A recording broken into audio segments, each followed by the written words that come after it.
രാവിലെ നല്ല തണുപ്പും കാറ്റും കാര്യങ്ങളും ഒക്കെയാണ് കേട്ടോ. അപ്പം നമുക്ക് ഒരു വൃശ്ചിക മാസത്തിൻ്റെ ആ ഒരു ഫീലാണ് ഫുള്ളേ. അപ്പോൾ രാവിലെ തന്നെ എണീറ്റിട്ട് കുറേ നേരം വെളിയിലൊക്കെ നോക്കി നിന്ന്, പിന്നെ അത് കഴിഞ്ഞിട്ട് ചായയൊക്കെ ഉണ്ടാക്കാമെന്ന് കരുതി. മോന് പാലങ്ങ് മാറ്റി വെച്ചിട്ട് എനിക്ക് തേയിലപ്പൊടിയൊക്കെ ഇട്ടിട്ട് ഞാൻ ചായയാണ് ഉണ്ടാക്കാറ്. ഇന്ന് കുറച്ച് പഞ്ചസാരയും കാര്യങ്ങളും ഇട്ടിട്ടുണ്ട് കേട്ടോ. ഒരിടയ്ക്ക് വെച്ചിട്ട് പഞ്ചസാരയൊക്കെ ഞാനങ്ങ് ഒഴിവാക്കിയതാണ്, പക്ഷേ പിന്നെ ഞാൻ കുടിച്ച്. പിന്നെ അതേപോലെ ഞാൻ മറ്റേ ബെല്ലി ഫാറ്റിൻ്റെ ഡ്രിങ്ക് രാവിലെ കുടിക്കുന്നില്ല കേട്ടോ. ആസിഡിറ്റിയുടെ ചെറിയൊരു ബുദ്ധിമുട്ടുണ്ട്, ഈ നാരങ്ങയൊക്കെ അല്ലേ, അതുകൊണ്ട് ഞാനതങ്ങ് ഒഴിവാക്കി. പിന്നെ ചായയൊക്കെ കുടിച്ചു കേട്ടോ. ചായ കുടിച്ചിട്ട് ഒരുപാട് നാളായി ഗോതമ്പ് ദോശയൊക്കെ കഴിച്ചിട്ട്. അപ്പോൾ ഗോതമ്പ് മാവ് എടുത്ത് കലക്കി എന്തായാലും ദോശ നന്നായിട്ട് ഇളകിയൊക്കെ വന്നു കേട്ടോ. ഈ ഗോതമ്പ് ദോശ ഉണ്ടാക്കുമ്പോൾ ഇളകാൻ ഭയങ്കര ബുദ്ധിമുട്ടായിരുന്നു.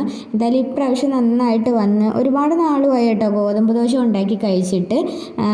ഞാൻ നല്ല കനം കുറച്ചാണ് ഉണ്ടാക്കുന്നത്. ചില ദിവസങ്ങളിൽ ഞാനിങ്ങനെ എണ്ണ തടവാറുണ്ടായിരുന്നു നേരത്തെയൊക്കെ, പക്ഷെ ഇപ്രാവശ്യം ഞാൻ എണ്ണയൊന്നും തടവില്ല കേട്ടോ. നല്ല മാവായിരുന്നു, അതുകൊണ്ട് തന്നെ പെട്ടെന്ന് ഇളകി വരികയും ചെയ്ത്. പിന്നെ ഗോതമ്പ് ദോശയുടെ കൂടെ നമുക്ക് കറി സെപ്പറേറ്റ് ഞാനൊന്നും ഉണ്ടാക്കിയിട്ടില്ല. മീൻകറി ഉണ്ടായിരുന്നു കേട്ടോ, അത് തിളപ്പിച്ച് വെച്ചിട്ടുണ്ടായിരുന്നു. അപ്പം മീൻകറിയൊക്കെ കൂട്ടിയാണ് കേട്ടോ കഴിച്ചത്. മീൻചാറും നല്ല ഗോതമ്പ് ദോശയായാലും മറ്റേ സാധാ അരിദോശയുടെ കൂടെയും കഴിക്കാൻ നല്ലതാണ്. ഇത് മോന് വേണ്ടി ഞാൻ 2 ദോശ ഫസ്റ്റിൽ ഉണ്ടാക്കിയിട്ട് സോസിനോടൊപ്പമാണ് കേട്ടോ കഴിക്കുന്നത്. അവൻ ഈ ഗോതമ്പ് ദോശ കഴിക്കുമ്പോൾ സോസിനോടൊപ്പം, അല്ലെങ്കിൽ എരിവില്ലാത്ത വെള്ള ചമ്മന്തി അങ്ങനെയൊക്കെയാണ് കേട്ടോ. അവനെ എങ്ങനെയൊക്കെയോ കഴിപ്പിച്ചതിന് ശേഷം ഞാൻ നല്ല മീൻകറിയൊക്കെ കൂട്ടി ദോശ കഴിച്ചു കേട്ടോ. ഒരുപാട് നാളിന് ശേഷം കഴിക്കുന്നതുകൊണ്ടാണോ എന്നറിയത്തില്ല, നല്ല ടേസ്റ്റ് ഉണ്ടായിരുന്നു. ഇന്ന് വലിയ പണിയും കാര്യങ്ങളും ഒന്നുമില്ല കേട്ടോ. അതുകൊണ്ട് തന്നെ നമുക്ക് ഫസ്റ്റിൽ ഉണ്ടാക്കുന്നതെന്ന് വെച്ചാൽ ഒരു തക്കാളി രസം ഉണ്ടാക്കാമെന്ന് കരുതി. മോന് ഭയങ്കര ഇഷ്ടമാണ് കേട്ടോ തക്കാളി രസം. അപ്പോൾ അതൊക്കെ ഞാനൊന്ന് സെറ്റാക്കാമെന്ന് കരുതി.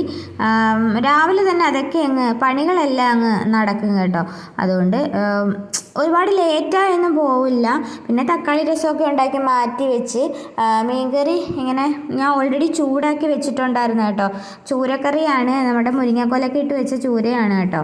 പിന്നെ അത് കഴിഞ്ഞിട്ട് തോരനും ഉണ്ടായിരുന്നു കേട്ടോ. തോരനും നന്നായിട്ട് ചൂടാക്കിയൊക്കെ വെച്ച്, പിന്നെ കുളിയൊക്കെ കഴിഞ്ഞ് വന്നിട്ട് ലഡുവൊക്കെ കഴിച്ചു കേട്ടോ. പിന്നെ അതിന് ശേഷം പിന്നെ ഉച്ചയ്ക്ക് ചോറൊക്കെ കഴിച്ച്, ചോറൊക്കെ കഴിഞ്ഞിട്ട് ജസ്റ്റ് ഒന്ന് കിടന്ന് കേട്ടോ. കിടന്ന് വൈകുന്നേരം ആയപ്പം ബ്ലാക്ക് കോഫിയൊക്കെ ഇട്ട് കുടിച്ച് രാത്രിക്ക് തട്ട് ദോശയാണ് കേട്ടോ കഴിച്ചത്. അപ്പം ഇന്നത്തെ വീഡിയോ ഇത്രയേ ഉള്ളൂ.